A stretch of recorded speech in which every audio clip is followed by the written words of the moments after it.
G'day, Justin Hulk here from RightSource, talking things governance and not-for-profits. And one of the topics that's come up a bit recently, and I think especially at a boardroom level and talking strategy at a not-for-profit, is really understanding the difference between a customer and a beneficiary. Now, this is very interesting. So let's start with a for-profit organization. When you're in the for-profit space, your customer and your beneficiary are the same. So you make a product or you provide a service.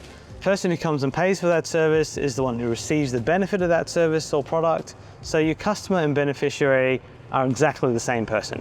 Now, in a not-for-profit space, where you're providing a service, you're normally providing that to the beneficiary. So as an example, in the NDIS space, you're providing services to people with disability, and that person with the disability is the one getting the service. They're the beneficiary. However, in the NDIS, the beneficiary isn't paying. So the person with the disability who you're providing services to isn't essentially the one paying for that service.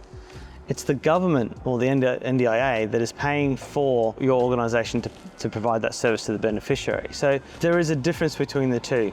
And I think from an operational point of view, all the operational work is focused at the beneficiary. That's where all your costs go. That's who you're providing your services to in the not-for-profit space.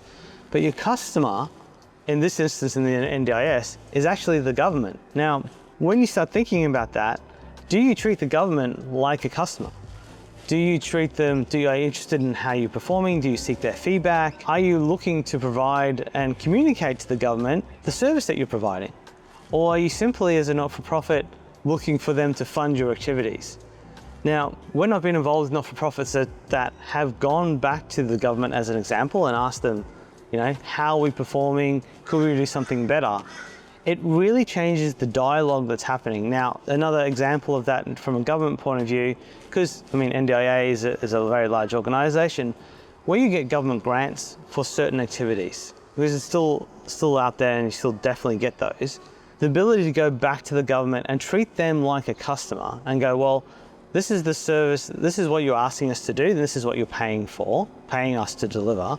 Is there a way we could do it better?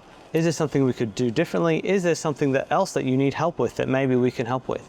Having those conversations with government where you're not just going, hey, can you renew our 5-year contract and can we get an uplift, but actually changing the conversation of how can we help you, can really change the dynamic of the relationship and can lead to other opportunities, and I've seen it happen.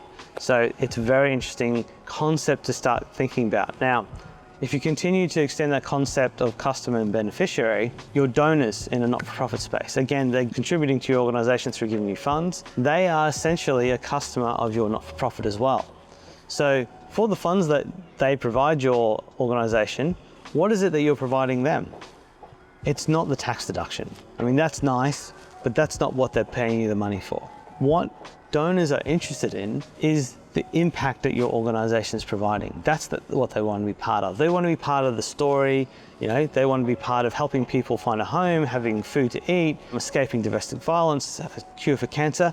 The donors want to be part of that solution, part of that story. What you're selling them is the story and the impact of your organization. So when we look at donors as a customer, the service that you're providing them, that they're paying for, is your story.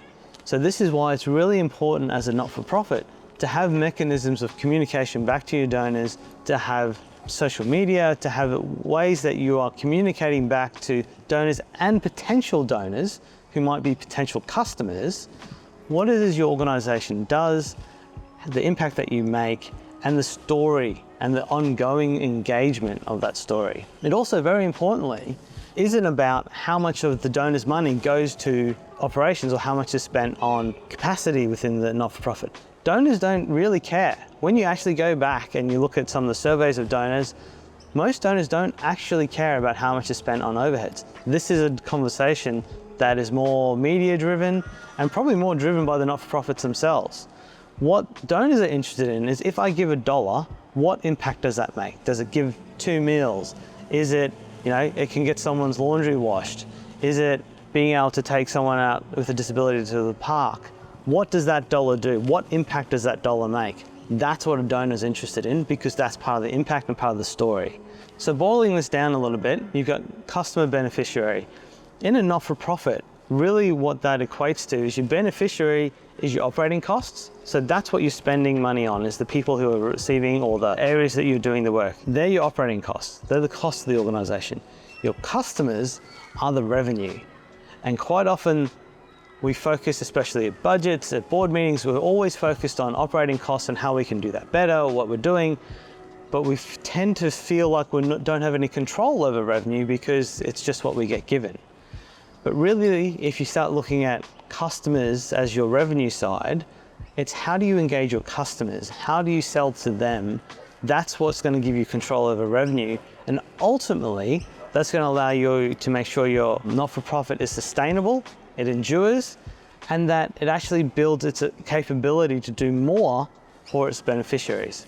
So that's a little concept I thought I'd share with you guys today. Again, there's lots of videos on our YouTube site, so check that out. We talk obviously about governance and not-for-profits. Otherwise, thanks so much for watching this video. I appreciate you spending the time. It's been Justin Hogg from RightSource.